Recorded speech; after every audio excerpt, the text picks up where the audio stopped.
If a player walks out of your event and goes 0-5, but has a smile on their face, you've done your job correctly.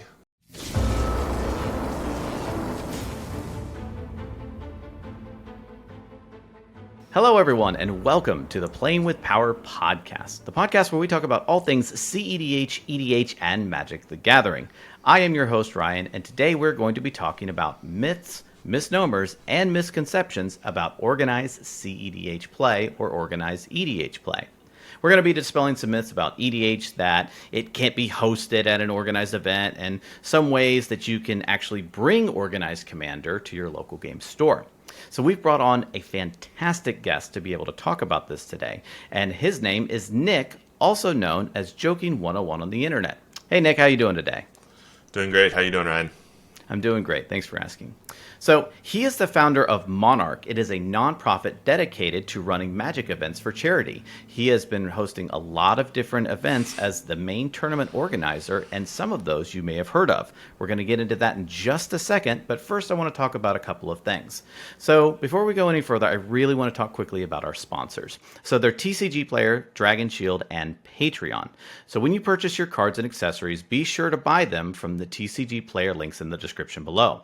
They give some of the best prices on the internet, and you get to support local game stores in the process. When you receive that product, make sure you put it into Dragon Shield accessories. They are the best in the business whenever it comes to quality, and Playing with Power has been using them to protect our stuff for years. Also, this content comes from the support of viewers like you over on Patreon. We have all kinds of benefits for our patrons, including Patreon meetup days, Discord access, entry into our webcam tournaments and leagues, which we actually recently just had, and a whole host of other things. So, finally, we have our newest playmat available for pre-order. We will only have that available for purchase in the month of September, so be sure to pre-order yours today and help support the channel in the process. Once September's over, we will never sell this design again. So the links for all of these that I just described are in the description, so consider supporting us today. And also, finally, we shout out one lucky patron supporter at the beginning of this podcast, and today's Patreon shout out goes to Gunthrower. So thank you very much, Gunthrower. Really appreciate your support. So without further ado, let's go ahead and dive into today's topic, which is myths, misnomers, and misconceptions about organized EDH play. So first of all, we're going to talk to you, Nick, about who you are, what you do, and what you have to do with this whole organized EDH play thing. So first of all, let's just tell the listeners a little bit about yourself. Yeah, thank you, Ryan. So I got into organized EDH play, organized cEDH, last June, I believe it was. So I've been doing this for a little bit over a year now. I saw an event that was being ran. They were trying to play EDH, play cEDH together, and a lot of people walked away from that event not feeling super great. It wasn't a lot of fun. There were mismatched problems here and there, and I kind of realized that I had some ideas about how I might be able to fix it, things that I could do better, and so with that in mind, I sort of jumped into running EDH tournaments. This grew to a place where I ran the Marquesa event earlier this year, which had about 180 players. I helped run the Tier 1 Con cEDH main event, which was a paper event with an entire set of dual lands as prizes. And then, of course, Ryan, I helped you guys out for the Playing with Power Patreon tournament just a couple weeks ago. Oh, and it was fantastic. So obviously you know what you're doing. So for those of you who don't know, I wouldn't go that far. There's a lot of stuff I don't know. I think I'd go that far. So I mean, so for any of those who weren't in our tournament or only heard about our tournament, so I can speak from personal experience when I say that that tournament ran without a single snag. There were no hitches that I saw, and all the players gave feedback that was just overwhelmingly positive. So you should give yourself a little bit more credit than that. Hey. You've been around the old block here a couple of times, even though you've only said just a year. So. I've definitely done it a couple times at this point, so I've had a lot of time to develop. And one of the valuable parts of running as many events as far spread as they are, that I get to receive lots of feedback. So the communities that I've been a part of, whether that be, my regional one for my store, or 7,000 people on the Reddit Discord, the feedback that I can get is pretty broad, which is really valuable in helping me adjust and improve and iterate on designs or theories or thoughts about the whole process. That's cool. All right, so let's go ahead and dive into our topic. So, first of all, there are a lot of people out there who basically say that EDH isn't competitive. And we're not talking about necessarily EDH and cEDH as far as like a rule zero conversation, but Right. EDH isn't necessarily something that could be put into organized tournament play. So this is one of the first myths or misnomers that we're really looking to dispel here. So let's lead from that. In your own words or from your own standpoint, from doing what you've done and the experience that you have so far, is EDH competitive? Yeah, it's a tough question. There's a couple different factors or components that go into this. So the first thing I'd want to sort of speak to is the RC philosophy about EDH. They didn't design EDH to be competitive. They don't balance it. It's not organized and designed for players to fine-tune the nuance of their deck to obliterate each other. You can cast enough fast mana on turn one to win the game before anyone else can interact. That's something that can happen in cEDH. That's not really something that exists in many other formats. I mean, Vintage has 4 copies of Force of Will, right? That's some amount of consistent interaction, and 4 copies of Force of Negation. That's not something that exists in EDH. And so this idea of taking this format designed to be socially played, casually played, although I have struggles with that word, which I can dive into later. This format that's designed to be fun first, being taken to a tournament table, comes across a little jarring for a lot of people. And I can see, and you can see why, right? It's supposed to be the haven from competitive play when it you know, we choose not to make it that way. So with that first sort of idea and concept, you know, set aside here, where we understand that we're taking something that wasn't necessarily designed to operate that way, we can start to dive into the idea about whether or not it actually is competitive. And there's a number of components to this. Everybody defines competitive differently. But the first thing I'd want to speak to is that really when we talk about cEDH, what we're talking about is power level 10. Correct. Everybody has different... Yeah, sorry, if you wanted to go ahead. Oh no, basically I agree with you. When we're talking about cEDH, there is a little bit of overlap here. We are talking, you know, a lot of people when they say cEDH, they think about it from a rule zero conversation perspective. And what we're actually talking about here when we're talking about competitive EDH is we're talking about EDH played in a competitive and organized play standpoint. Correct? Exactly. Yeah. So go ahead, continue. Yeah. So as you know, when you talk about organized tournament play, where you take these highest power level commander decks and you really pit them against each other, a big question that comes up, and I've had a couple conversations with people in the community about this, are you really able to test a player's skill with the amount of variance that exists in this format? Oh, that's so true. It's very interesting. It's a very interesting question to pose because I think that is a really, really big question that comes up with a lot of people. Yeah, I think that it's something. There was one Discord member that I remember having a lot of dialogue with back and forth, and we were arguing about essentially what does it mean to be competitive. So let's say you go to a tournament, right? You know, you pick up your favorite deck, you walk down to your local game store, and you're playing to win. Mm-hmm.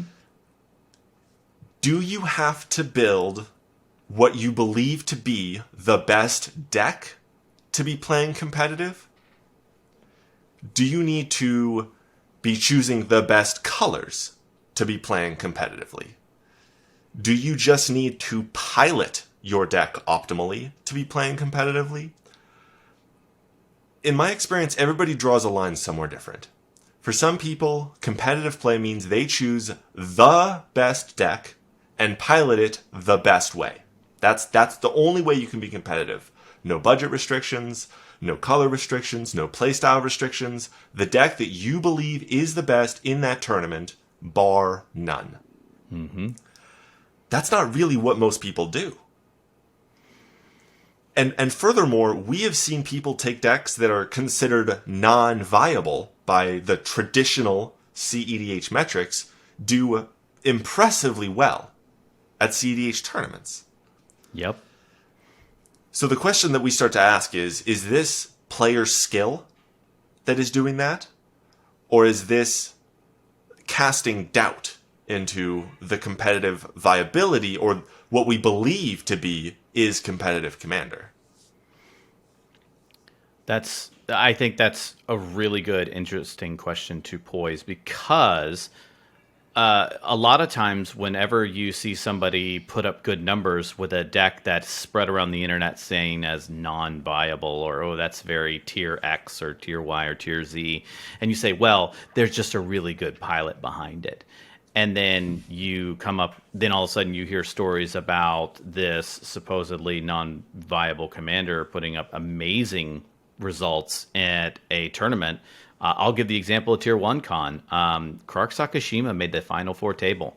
For those of you who don't know, the pilot who piloted Kark Sakashima was not the founder of Kark Sakashima, did not grind Kark Sakashima for 5 months, before he entered into this tournament.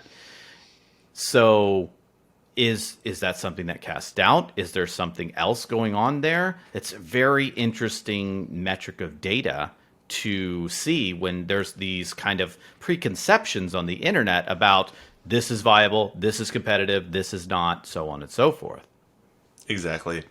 I think one of the best ways to see this in real life is if you go to a local game store and you match some quote-unquote 9 power level decks into a pod of quote-unquote 10s. Mm-hmm. The biggest difference that I see is really just efficiency of threats. And I sat down at a pod with myself as my friend said, hey, play your most powerful deck. And I have a mid-range build that's designed to take advantage of all the fast combo. And I sat down and I got utterly stomped because it was turn 7 and there was a 7/7 Trampler coming at me and an army of 2/2 plant tokens. And my Stony Silence didn't really do anything. So this idea of decks being able to, fight against the most popular decks, and I think this example of Kark Sakashima is great. I mean, Simon, the guy who piloted the deck to the top 4, that was his first tournament. He'd been playing cEDH like less than 6 months. Like less than 60 games of cEDH in his lifetime. And so... And top forward. Yeah, top 4. Top forward. Yeah. That's 2 dual lands. That's 2 duels. Why can't I be as... that's good for him. I think it's awesome, so cool. Right? It's awesome. But it starts to run to this question, right? What's going on here? There's this, not a fringe deck, mind you, but like not an established, reputable deck, not an established, refutable pilot. What is that X factor? Mm-hmm.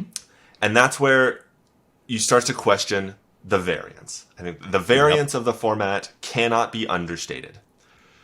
There are some things in relation to variance that we can look to mitigate or balance in organized play from the rules perspective, right? Given the context that this is a 4-player, 100-card singleton format, there's so much pure variance inherent to the format that, assuming we don't deviate from the RC rules, and I don't have interest in it personally, although I understand that some people do. Without deviating from the guidelines that the RC has outlined for EDH, this variance becomes more and more important and more relevant in these tournament results than potentially anything else.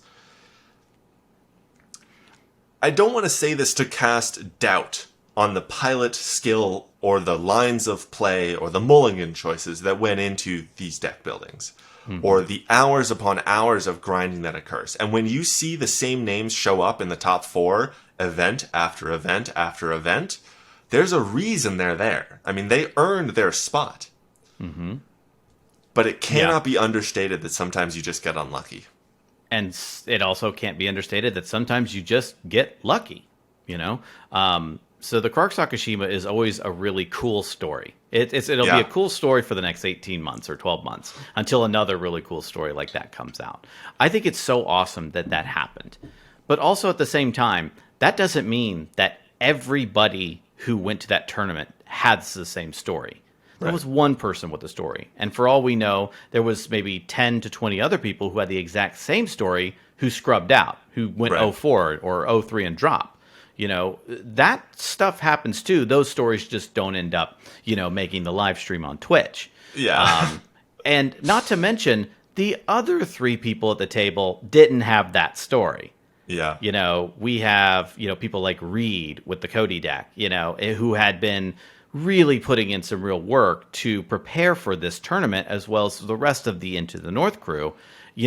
They were putting in real numbers, and Reed had his final spot there because of that, too. Yeah. The other great thing is looking at like an interesting component to this that I didn't really notice until the Tier 1 event is how the games that are played can shape the way that future games are played. So, for example, and this is related to the multiplayer nature, and I think you already know where I'm going with this. Reed, in the first semifinal, won the pod in like 2 or 3 turns with a protected Cody Adnaz win. The semifinal immediately following that was this Quark Sakashima deck, and almost every single player at the table held up interaction on turn 1 and turn 2. Hard preventing Spleenface Morgan, the other Cody pilot, from doing exactly what Reed had just done in the first semifinal. That's that right. can't happen in a 60 card GP, right? That can't happen in a 1v1 format. That's a nuance that exists only in the sphere of organized EDH play. And I think that that's one of the greatest boons, that you have so much depth and so much nuance and so much choice. But at the same time, you have to look at it and go, it's not Morgan's fault that it ended up that way. That's not an element of skill that he was missing from his success. It was just the way that the cards lay. And so right. we have to always keep that in mind. Yeah, and there was also, a lot to be said about turn order.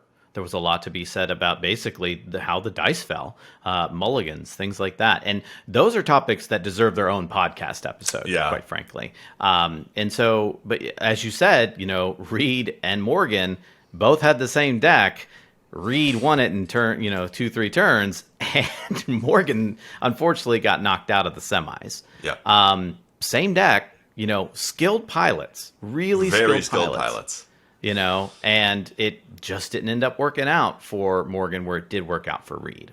Exactly. But that really lends itself to the idea of this variance. And some people will take a surface look at that variance and say, there's no way to effectively, structure this competitive play because the variance is too great. So Right. to those people out there, what are some concepts or things you might say to someone who's saying that, looking at these examples and coming to that conclusion? I think that one of my favorite analogies for cEDH is poker. When I play a really good game of cEDH, it feels a lot closer to me like playing poker than when I play a really good game of 1v1 Magic. Mm-hmm. Sometimes your opponent just has pocket aces. Yep. And sometimes you get 2-7 offsuit, 7 hands in a row, and you're out. Yep. I love playing EDH because of the variance. And I understand that will influence the results of individual games and even entire tournaments, especially given the length of the tournaments, which is something I'd love to talk about later. I don't necessarily think that the variance is a bad thing, but I think that it's valuable for people to understand when they look at tournament results and when they look at whether or not this is a format that they want to play. There's nothing wrong with recognizing that this variance is potentially not the format for you. For some people like me and for you, that's part of the attraction. I love, more than anything, in a tournament or otherwise, watching someone go land, Mana Crit, Mox Diamond, Lotus Petal, Adnaz. Like, that's fun for me. Like, Yeah. good beats, man. You cast Adnaz on turn 1 and I didn't. Congratulations. got it, That's yeah. sweet. Yeah, let's go to we'll go to the next game. Good luck in your future rounds. So be it. Because that puts a smile on my face. That may not be true for everyone. That may not be true for the hardest of the tournament grinders who feel like, man, I just get unlucky all the time. It's up to you. You make of the format what it offers to you. And I think that that's one of the coolest things about the RC, is that they offer that to us and say, do with what you want to the format. Just understand that the goal here is to have fun. My version of fun just happens to sometimes be losing to Ad Nauseam in turn 1. That's right. And I think it's so important to really emphasize this part about variance. So a lot of people are saying cEDH is too varied, EDH is too varied, multiplayer format, turn order, singleton format, the ban list is not made for organized play, it's more of a philosophy thing, Right. so on and so forth forever. I think your poker analogy was excellent because, there is a degree of variance that comes in this game. And just because the degree of variance is different inside of EDH and Commander versus 1v1 does not mean that it isn't suited for organized play. The idea that you can get, a 7-2 offsuit and just scrub out is a real thing in poker too. Yep. And you have to be able to take that and do extra elements with it. So people think, well, I can't optimize. Whenever they see people putting up good tournament results and stuff, they start to attribute it to, well, he had the best deck, or he had the best cards, he or she, or they've been doing X, Y, and Z for a long time, or they have this X factor, which can almost be seen as an excuse as to why something can or cannot be. Whereas we see something like somebody can get bad hands in poker and still place high, even with that type of variance, even though bad beats exist and things like that, they can still put up good results, even in a tournament with variance that it has. Something I think that is a little bit, and I think this topic's probably a little bit too big for the podcast here today, but I think people understate the value in learning to politic at a cEDH table. Yes. I've played against some players who are phenomenal politickers. And their mechanical skill, right, their ability to execute storm lines or see the ad nauseam or whatever is not exceptional. It's perfectly on par with an average player. But their ability to influence the match by disclosing pieces of information, by the way, I have 2 counterspells. And if you try to resolve something, I'm going to counter it. I have to. Mm-hmm. You understand this. I understand this. Now, let's look at these other 2 players and see what they're going to be doing next. The ability to discuss and make deals and barter and bluff. I mean, it's important to draw the line between outright lying, which is a pretty, 1, not cool, and 2, against the rules, especially with hidden card information, and bluff. But the ability to misguide your opponents, or allow them to misinterpret your words, or be very specific about what you say, I think is an element that we have yet to explore, right? If you watch some pro poker players, you can learn a lot about the way that they sit, the way that their body language is, the speed at which they, fold or raise. We don't ever really talk about that in terms of how players tap, what's the speed at which they use to counter the spell? Are they waiting too long to counter it for a reason? Mm-hmm. So that's something that it's a topic it's so big. We could have a mini series on it. There's so much to it, and it's so underexplored. But we are talking about organized play today, so sure are. Let's now that we've talked about variance and hopefully understanding that variance shouldn't be a dissuader from having or at least approaching organized play from a commander perspective. So let's go into this now. Let's talk about, tournament philosophy. Let's talk about guiding principles. So take it away. Like, what are some of your guiding principles for cEDH tournaments? And let's frame this in the frame of cEDH from this point forward to just kind of avoid any misnomers or misunderstanding from this point forward. Yeah, totally. That event that I first experienced, the one that was not super great, that kind of kickstarted a thought process in my head of what does the ideal experience look like coming into and leaving a cEDH tournament. The first sort of guiding principle is just cultivating this excellent player experience. I've been to a couple GPs. I've played in plenty of FNMs, right? I know my way. I've never been to a pro tour, but I generally know my way around what organized Magic play looks like. And there are some small level things that, it's annoying to have to sit in a line for 5 minutes to get to the front to figure out where your match pairings are, or it's annoying that you have to sit in a room with a bunch of people and you're stuck in the middle of everybody and you have to walk down long lines. But setting those aside, what are the things that players really want to experience? When I leave the event, what do I remember the most? It's the games. First and foremost and always, it's the games. So, when I talk about creating an excellent player experience, it's about creating the best gameplay experience you possibly can. There's other stuff's important. It's cool too. It's good. Those are the little things. But the big thing, the memories, are the games themselves. Mm-hmm. The biggest component, I think, that differs cEDH from EDH, or not EDH, from 60 card, is how you identify a winner.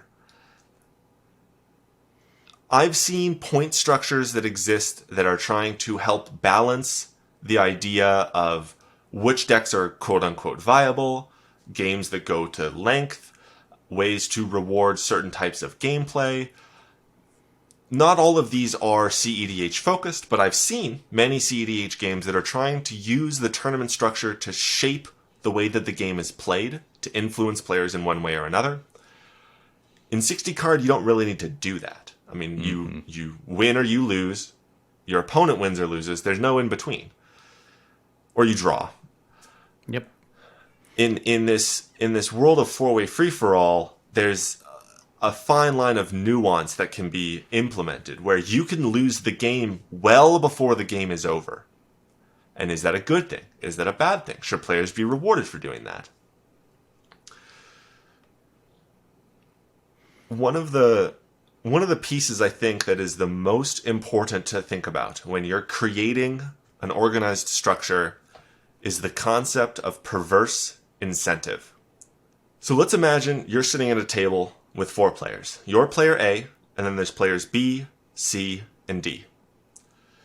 Player C and player D can win the game on their turn, but player B only has an answer for one of them. You know on their turn they're going to draw a card, and it's possible that they draw a second answer to player C and player D. But if you kill player B, you guarantee that you get a point. What you've done is created a perverse incentive. It is no longer in your best interest to try to win the game. The outcome that moves you closest to winning is to let player B draw a card and hope that they can stop C or D. But it's very unlikely.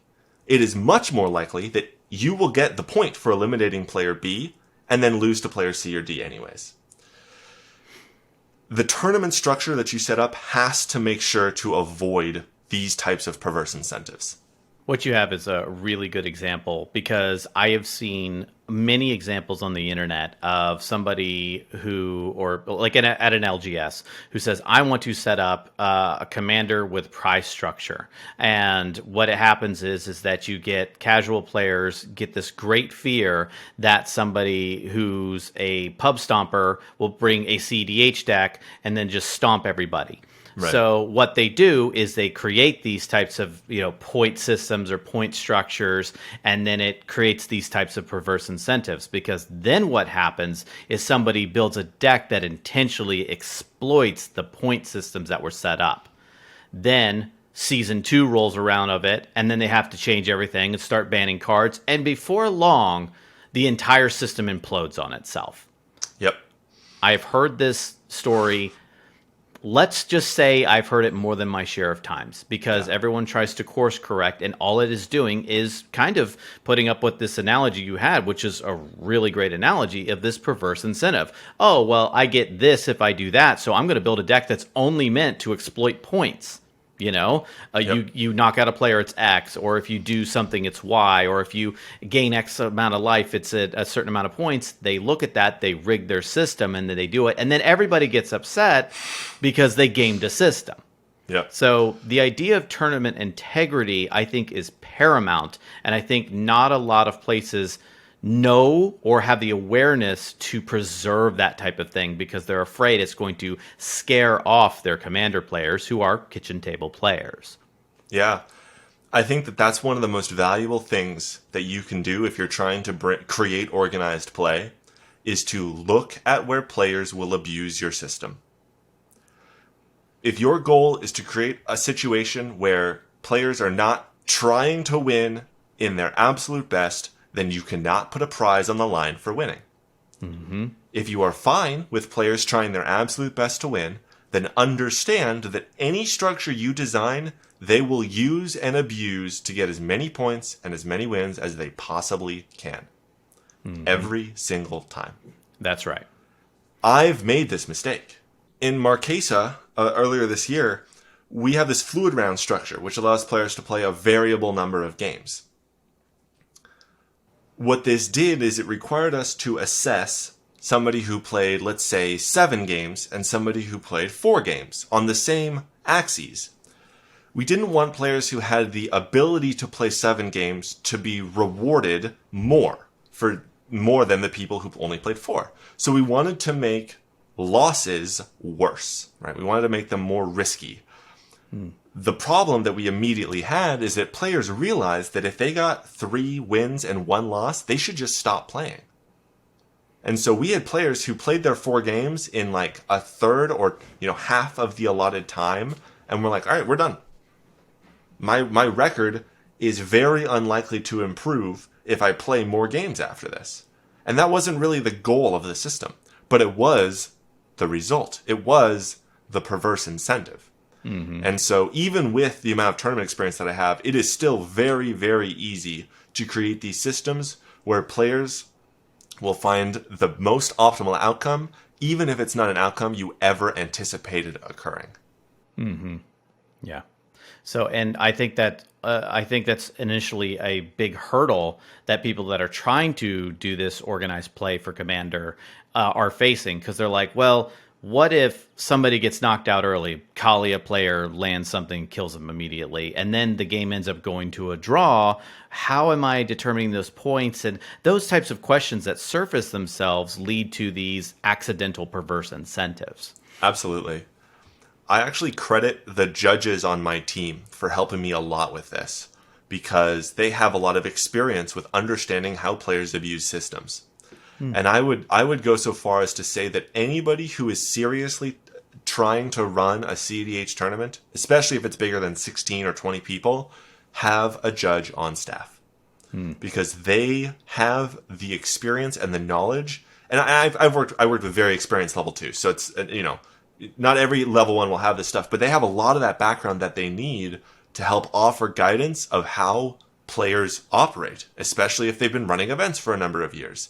The judge, I think people seriously understate the importance of judges because they come from the background of EDH, which is where you can just take back stuff sometimes.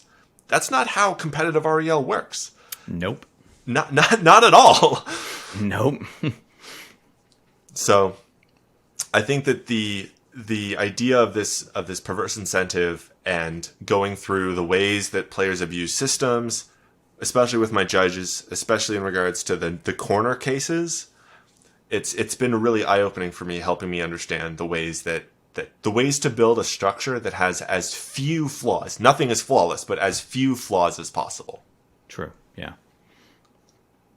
Yeah, I would double down on the idea of judges. Our first tournament didn't have a lot of people, and we had a level 1 judge on staff, and they were taking care of things. Our second tournament, our most recent one, the one that you were the TO of, was much larger. And we got 2 L1s and an L2, and they were being leveraged all day long. Yep. So I could only imagine what our lowly poor L1 would have done with the amount of people that we had. It was Yeah, so 100% that's a great takeaway. Make sure that if you're running anything that seems to be of a scale of more than maybe 4 tables, that you need to get a judge, on staff to help you with that. Yeah, I would go so far. And something actually that's interesting, just speaking briefly to the judge stuff here, something that I really learned from Tier 1, which I didn't really learn from any of my other events, is players' reluctance to call judges in cEDH. I think a lot of players, and I don't know if this is a facet of multiplayer where you have potentially twice as many people at your table to help answer a rules question, but when I watch a 60 card event Fire, you hear judge all the time. All the time. It almost never happened when I was sitting at the cEDH event watching the Sea of Hands, right? So it might be an element of our culture that we can start to shift or start to think about as we run these events, reminding players that if you're playing a competitive REL, you can't just take back stuff, right? There's a lot of these very intricate and nuanced rules interactions that exist. You should just call a judge. Don't try to figure them out on your own. I mean, if you can, cool, but call a judge. I think there's also a little bit of misconceptions about what a judge's duty or responsibility is. Yeah. We have, a lot of times people from the outside looking in, especially not having any experience in tournament or organized play, think that you're in trouble if you get a judge called on you. Right. If somebody's telling on you, because judges are the ones who issue warnings, game losses, disqualifications. They're the ones who issue those things. And so they're like, oh, no, I didn't mean to do that. Please don't call a judge on me. Yeah. And they're not telling on you. They're just looking for clarification. They're just looking to make sure that everything's played the best way it can be played. They're not here to be bullies or mean people. They're just here to make sure that the event runs smoothly. Yeah. So anybody out there, do not be afraid to call a judge when you're when you're doing one of these things. And that goes into 60 card 1v1 as well as just the greater, organized play as a whole. Don't be afraid to call your judge. They're there to help. They're not there to, make you have a bad time. Just, don't be afraid. Try and shed that fear away when, playing the game. Yeah. As I like to say to my players, the judge is your best friend. That's right. They're here to make sure that you have the best experience you possibly can. Exactly. And, they are there to discourage something like cheating going on. So, you're not looking to cheat. Therefore, you shouldn't be afraid if a judge comes over. You're not cheating. You're playing in your best way, possible. The judge isn't going to, do anything bad. You might get issue a warning for something, but that's just a lesson to take forward in your subsequent games. Oh, I didn't know it was that way, and so now I know. It's all about learning. That's right. So, so we're talking about player experience. We're talking about perverse incentive, and so we're talking about these things that are creating these problems. So, for those looking to do organized play, how do we identify winners? What are some of the things that we need to do when we're thinking about this? Yeah, so I want to preface this by saying that I know that this isn't the best way to run a cEDH tournament, but it's the best one that I know of. And it's a sort of a weird way to phrase it that way, right? But I know that something better exists. I just believe that we haven't found it yet. The current structure that I recommend is a standard Swiss event. And for those of you who are not familiar with Swiss, it operates like any Magic event you've ever played. You have round one. Some people win, some people lose. Winners play against winners. Losers play against losers. Repeat. And you create this sort of pyramid effect where you have 3-0, 2-1, 1-1, or 1-2, 0-3. And it builds up from there for each number of rounds.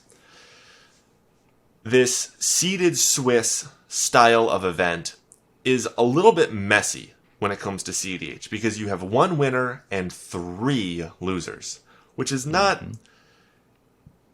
nearly as clean as this 1-1 split that we have as we build. That's right. As an alternative, I recommend this concept that I've dubbed no repeat Swiss. In traditional Swiss, you can't play against somebody you've already played, or at the very least, it's extremely unlikely, because you win and move up, they lose, they go down. And you sort of, bracket up and down or whatever it looks like that. In no repeat Swiss, the idea is that you play against fresh opponents each round in cEDH. That your win and loss record isn't considered when you're paired against your opponents for each round. And this is back to this idea of player experience. If I sit down at a cEDH tournament and I play against the same deck or have the same person 3 times, that kind of sucks. It's not great. If I want to play against the same person 3 times, I just go play with my friends. I already can't do that. I come to the cEDH tournament to play against new decks and new players and to test my mettle into the open pool. I don't want to play against the same stuff over and over again. So, this idea of no repeat Swiss, where you run a set number of rounds with random opponents each time, is what I've found thus far to be the best player experience. One of the variants on Swiss that we've explored for our events, is this idea of fluid rounds. And this ties a little bit into the length of the game. So, what is the average length of a cEDH game that you play? In casual, it can be anywhere between 90 minutes and 2 hours. In cEDH, it could be anything between 10 minutes and 2 hours. But on average, I would say probably about an hour per game, maybe 30 minutes, depending upon certain things. Yeah. Just depends on your meta, quite frankly. So. Exactly. And it depends what decks you see, especially if those decks are random. You might have a game like the semifinals with Reed that goes to turn 3 and then you're over. You might have a game that's filled with 3 Heliod Stacks decks, and as much as I would love to play that game, it's going to go long, right? Yeah. So this idea of fluid rounds is to basically allow players to mix and match those game lengths, where instead of being fired in set rounds every X amount of time, as soon as you finish the game, you can join the queue and fire another game. This is where this is where that different quantity of games comparison came in that I was referring to earlier, where we allowed this fluid round structure where you can play a variable number of games. There's a number of pros with this system. In terms of player experience, it means you can play constantly.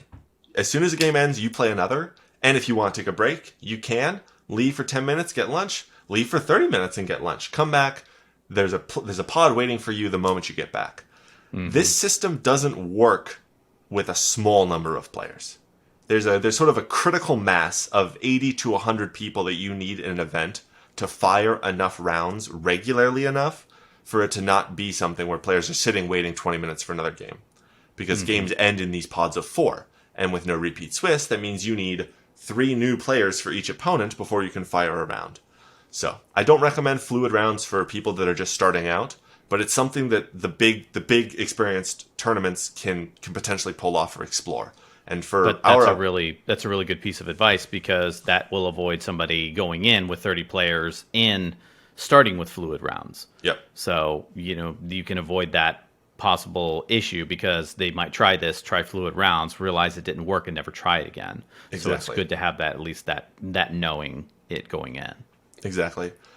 One of these other components to tournament organizing that makes a big difference is the length of the event, the length of games. You can fire 6 rounds of 60 card in 6 hours. If you're very, very quick with turnarounds, really cut people on time, have 10-minute turnovers, essentially. You can fire maybe 4 games of cEDH in 6 hours with 75-minute time limits. With 90-minute time limits, that's closer to 7 or 7.5. And so the length of the game is really one of these challenges of organized play, where you have these progressively longer and longer days with progressively diminishing returns, where it's just not... Is it really worth an extra hour and 45 minutes to run one more round? I don't know. Yeah, then that's something that comes up in questions when you're talking about setting up rule sets and structures. Is there any other types that you would see for cEDH tournaments? You had mentioned seeded Swiss, you mentioned no repeat, you mentioned fluid. Are there any others? Yeah, so one of the coolest ways that I've seen cEDH variants addressed with tournament organizing is what is known as first to 2 organizing. It's essentially best of three and how it relates to cEDH. The benefit of first to two is that you play the same four people with the same decks in a first to two match. First person to win two games. This system is really cool in that it allows players a level of nuance that can exist where you only need to win two of these games, and as long as you make sure that the right person doesn't win twice, you're good to go.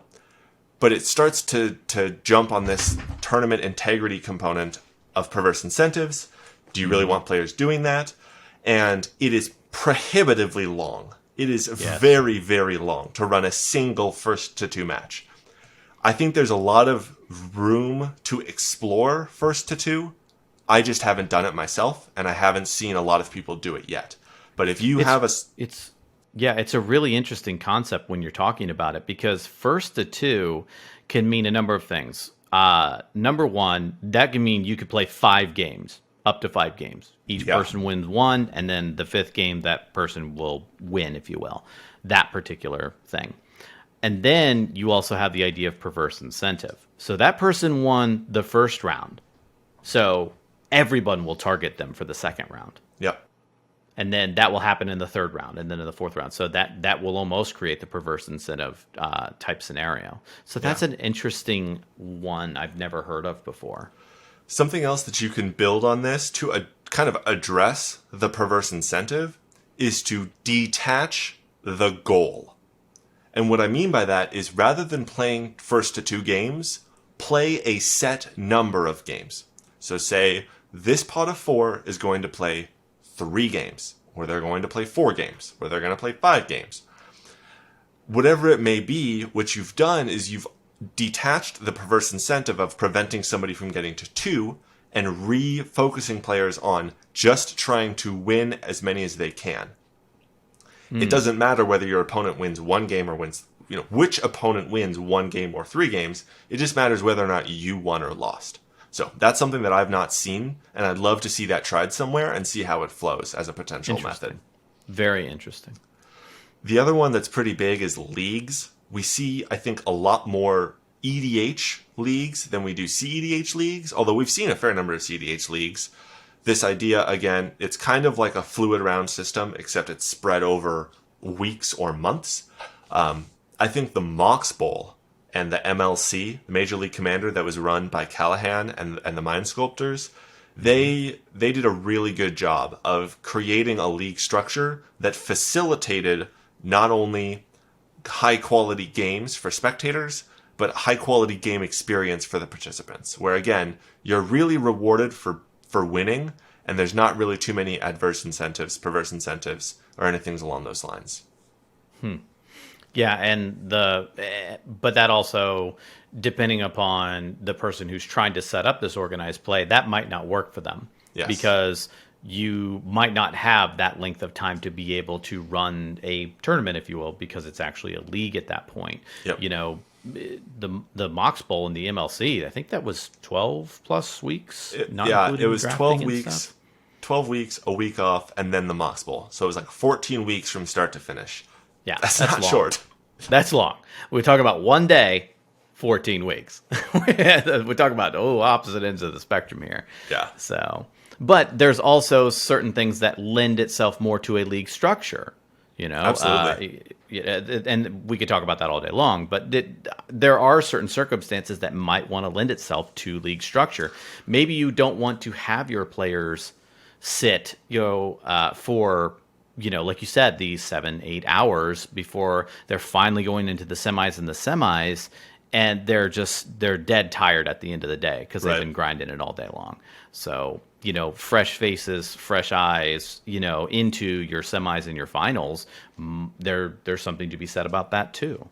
I think that the league structure actually surprisingly fits itself into local game stores pretty well. If you have a weekly Friday night event, run a league for 3 months. The challenge is going to be, how do you score it? Some players are only going to show up for 4 of those weekends. We're busy people. We have lives. Some people, their favorite part of the week is showing up on Friday, so they're going to be there every week. How do you manage somebody who plays all all 3 months, somebody who only plays 1 month, somebody who only plays 1 week. And that's Yep. where exploring fluid round scoring systems, ways to balance multiple games, I think there's a lot of room to explore left in that. And I'd love somebody out there who's got like that big math brain out there to devise an algorithm that ranks or compares players along those axes. Somebody's going to do some AI, a miracle with AI and come up with the perfect system. It's not going to be me though. So Yeah. Yeah. I pose that as a challenge to the community. Yeah, absolutely. We would love to see it. Okay, so we've talked about the types. We've talked about, fluid rounds, leagues, and best ofs, and Swiss and stuff. So that's great as the overarching approach, but let's dig a little bit into some of the nitty gritty. So based upon your experience, what are some of the rule sets for running the tournament that you would recommend? I want to speak to specifically Swiss.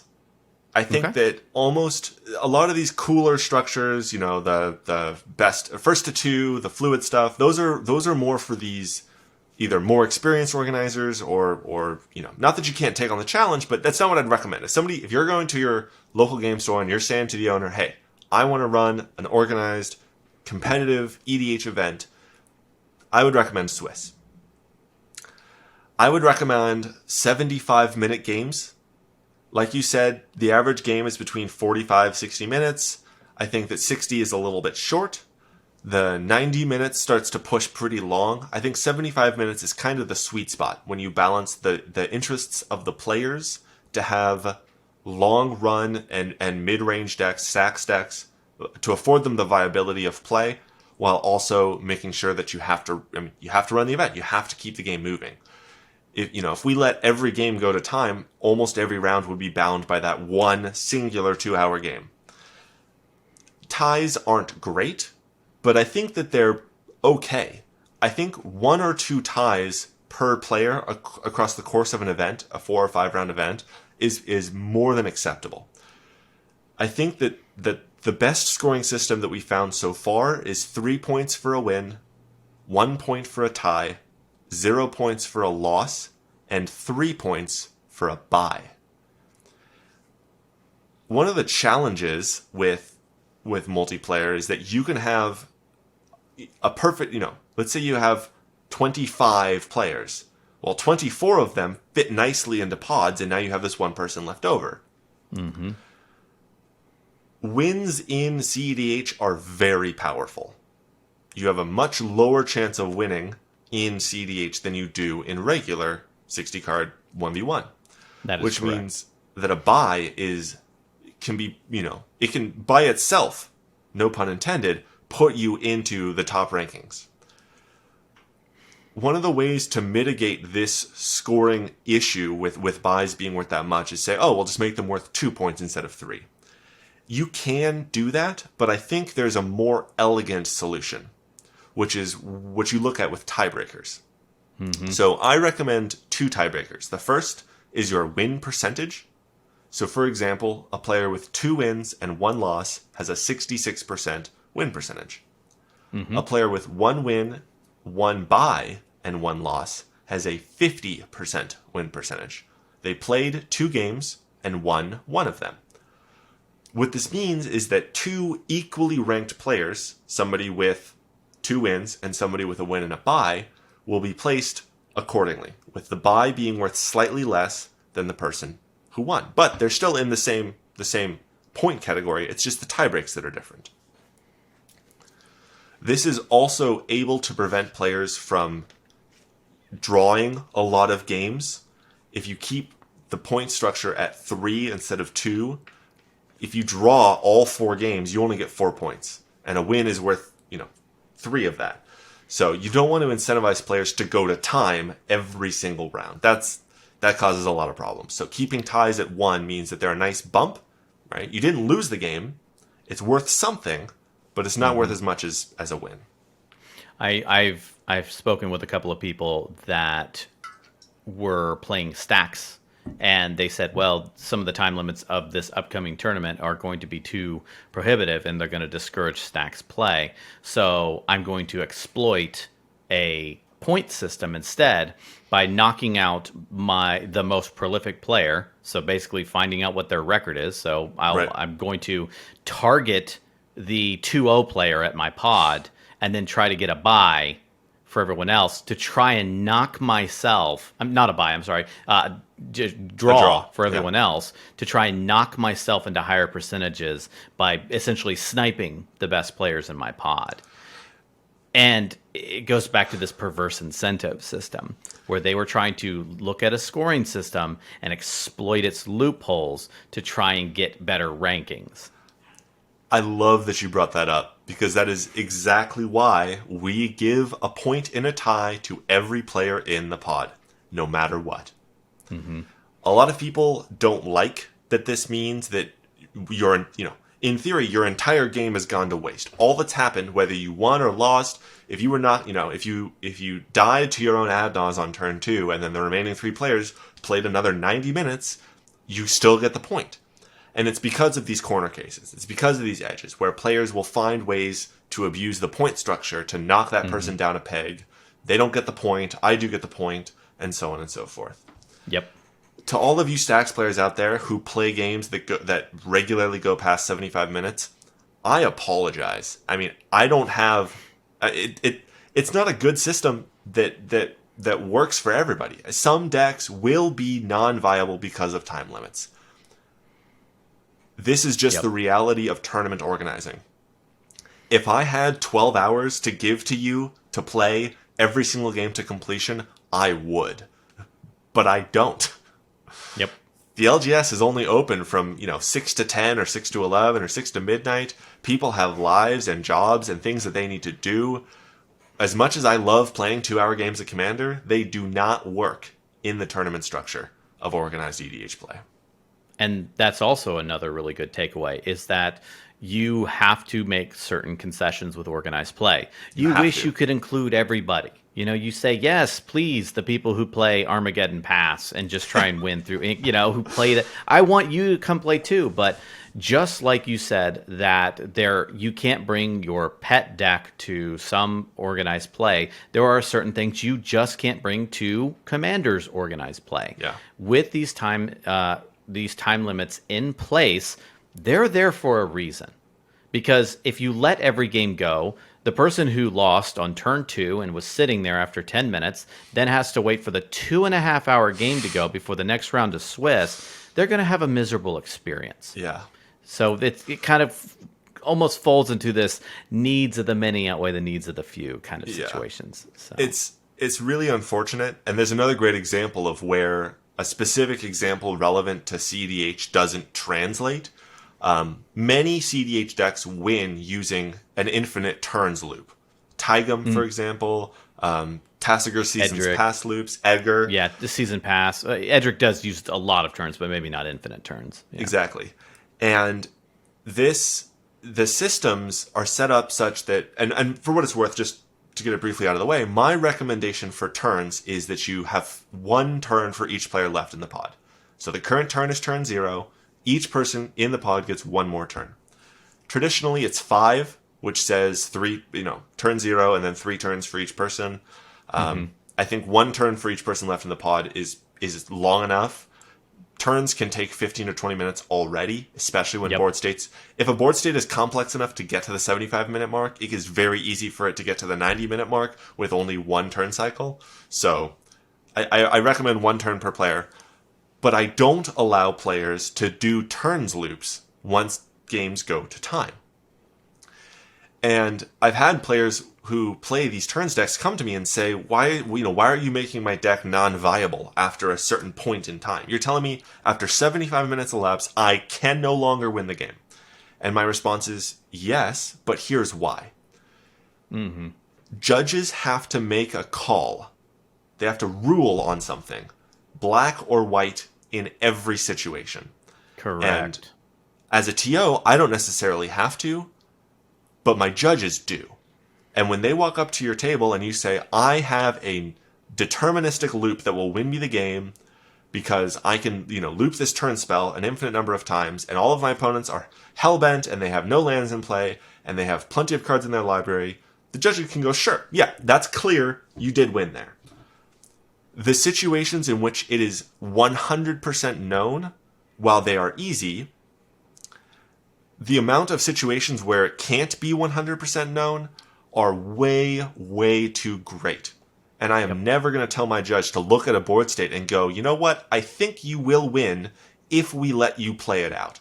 Because there's many situations where you have to play out a turns loop. You don't know how blockers are going to be declared. You don't know what's left in your opponent's libraries. You don't know what you might draw, or whether, like, a great example is, I have infinite turns right now, but I don't know if I'm going to draw enough of my creatures to deliver lethal before I run out of cards in my library.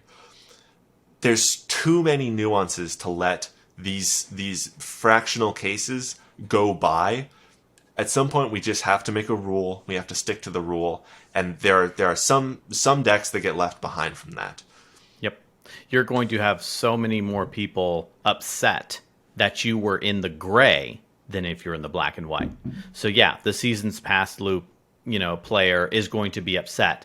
But you're going to have 20 people upset if you have this gray, I'm going to play it by ear every time ruling, because they're going to constantly say, well, you let that person over there do it, and you're not letting me do it. Then we're getting into all of these problems as a result of it. Yeah. Whereas if it's black and white, you can say, I know I can't do this. Yeah, it sucks for the season's past player, but I know that this isn't going to work unless I close this out. And so they can make sure that they are planning accordingly, and they're not going to be upset when they say, no, you can't do it, because they did say the exact same thing to the other player. And so you say, I don't like it, but at least it's fair. Right.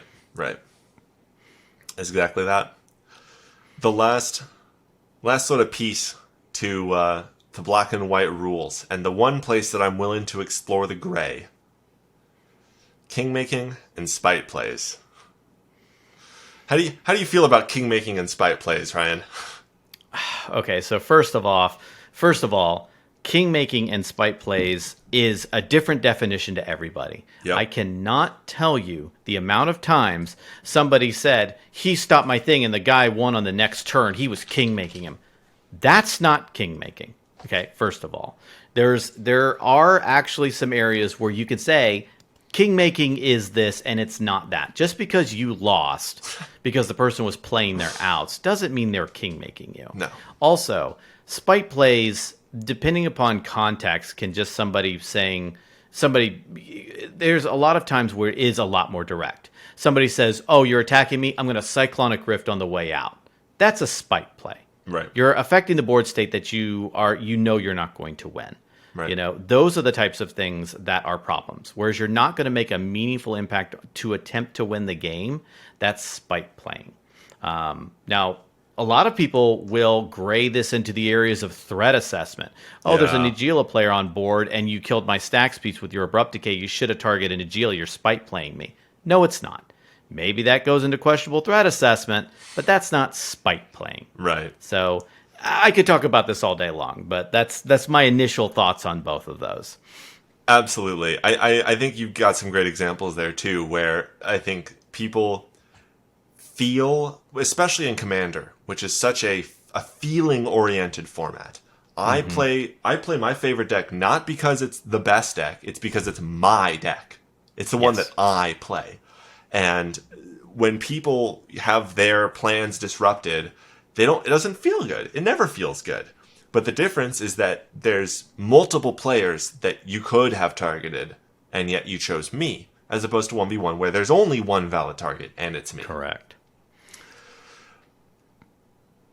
When I run my events, Monarch uses a very specific wording to describe kingmaking, because I think it's pretty clear. And if you don't mind, I'm going to read it for you now. No, go ahead.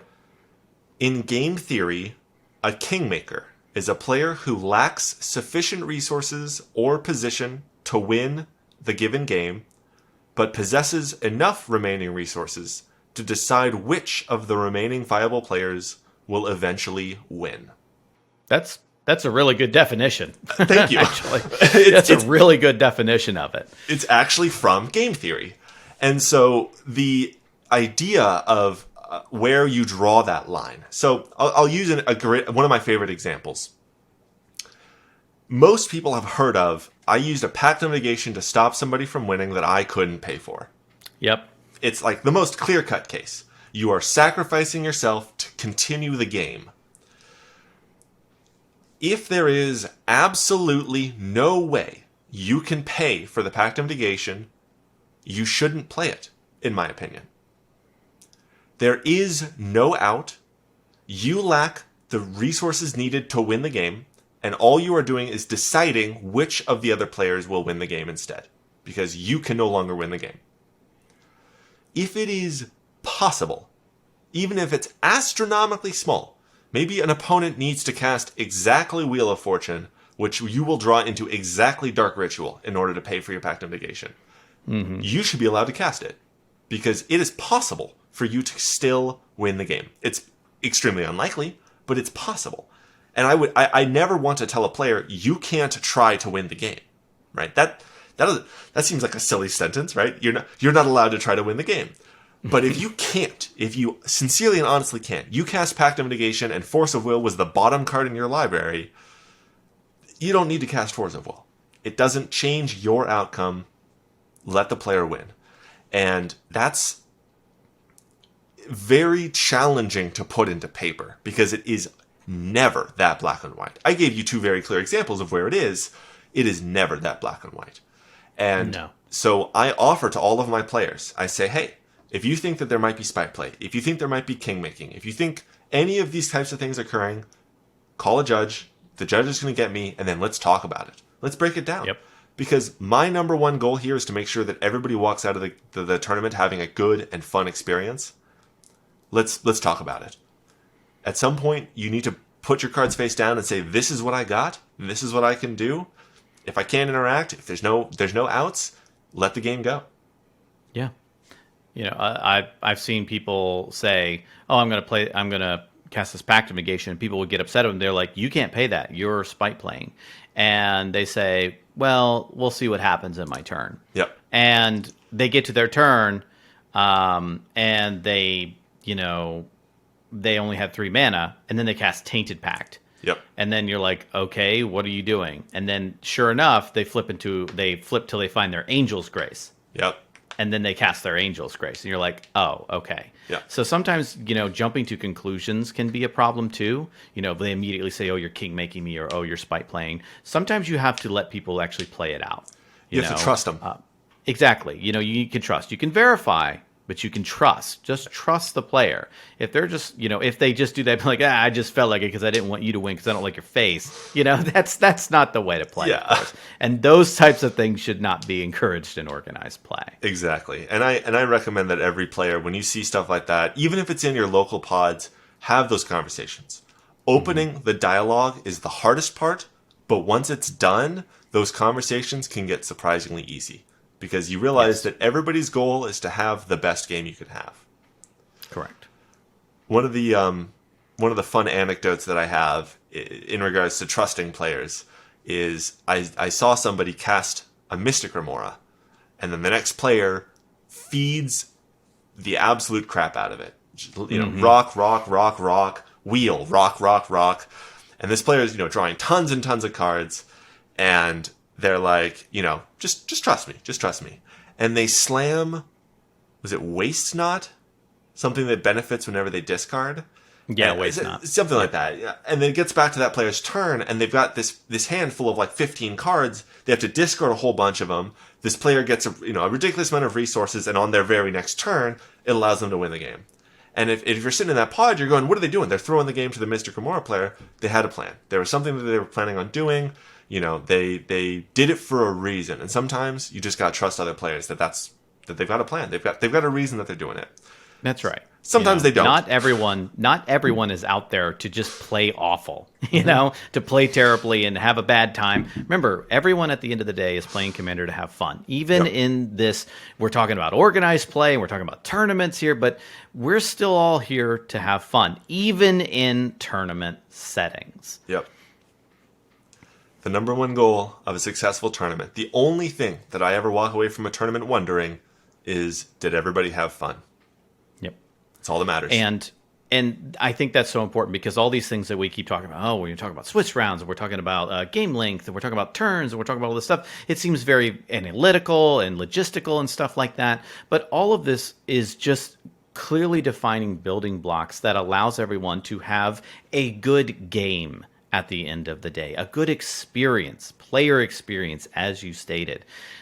Yes, these rules are here, and yes, we talked about some people being not happy that this or that or the other couldn't happen, seasons past, or stacks players in certain time frames. But at the end of the day, it's about creating an overall good player experience, and that's why these things are here, and these things are what help create a good player experience. Exactly. I see, and I'm sure you've seen it too, time and time again, people run events, and players walk away going, man, I wish I'd just stayed home.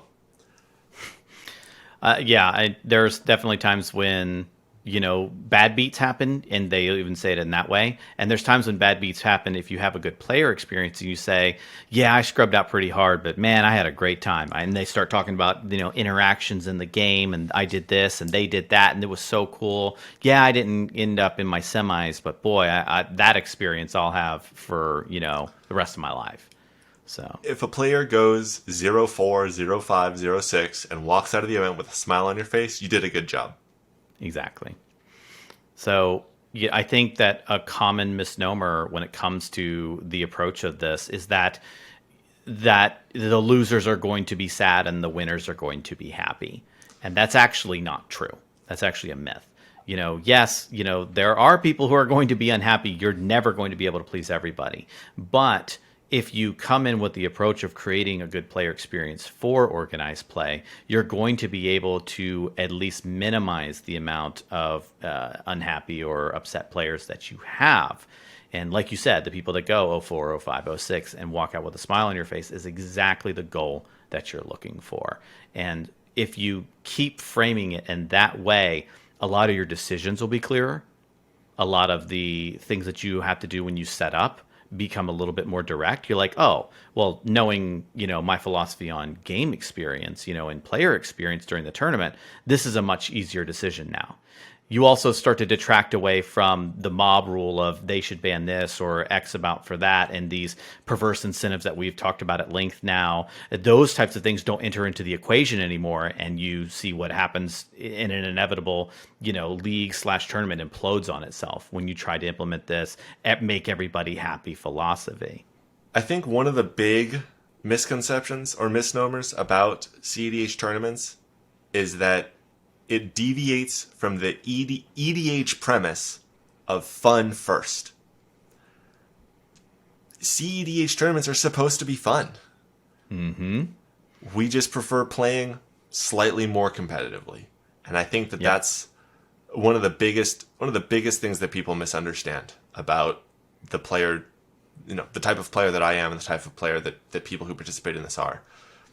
If you're organizing your events fun first, like EDH is meant to be, the rest of it will all fall into line. Yes.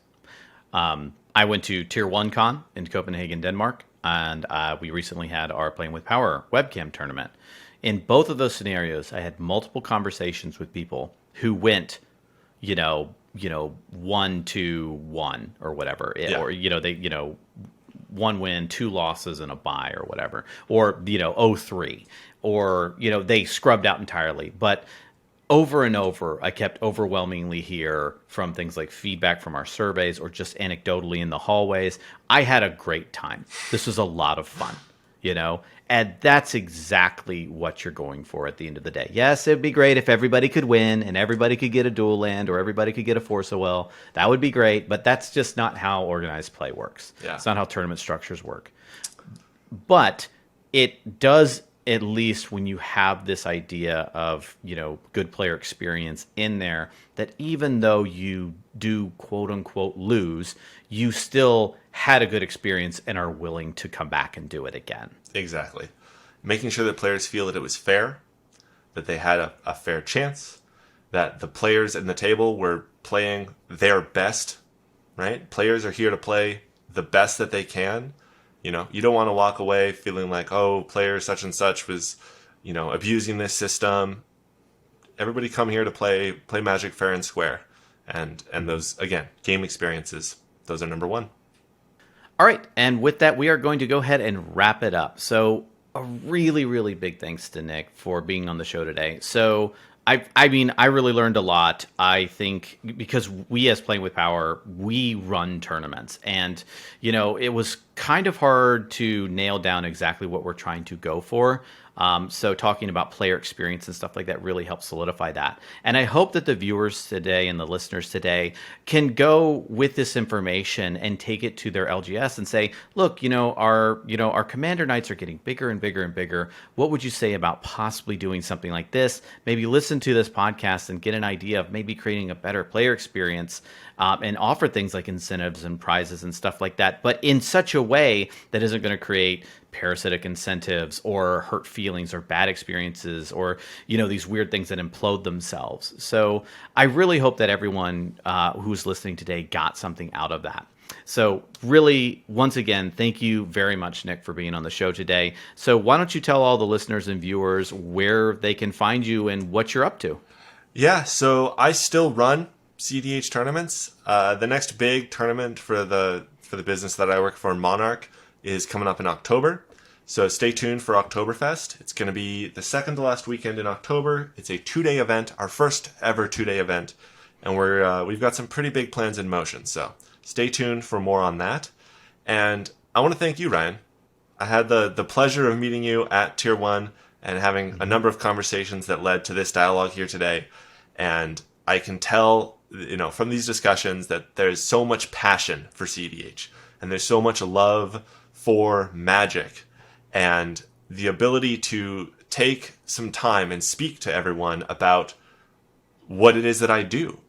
One of the ideas is when you see a good event, you never hear about the people in charge. You don't need to. It ran smoothly. So the ability to help players and participants learn more about that has been really awesome. Thank you. Thank you. I appreciate that. All right. So once again, a really quick thank you to our sponsors. That is TCG Player, that is Dragon Shield, and that is the support from viewers and listeners like you over on Patreon. And with that, we're going to wrap up this episode of the podcast. So tune in next time when we talk about our favorite format and our favorite game, Magic the Gathering. Thank you so much for listening and watching, and we will see you next time.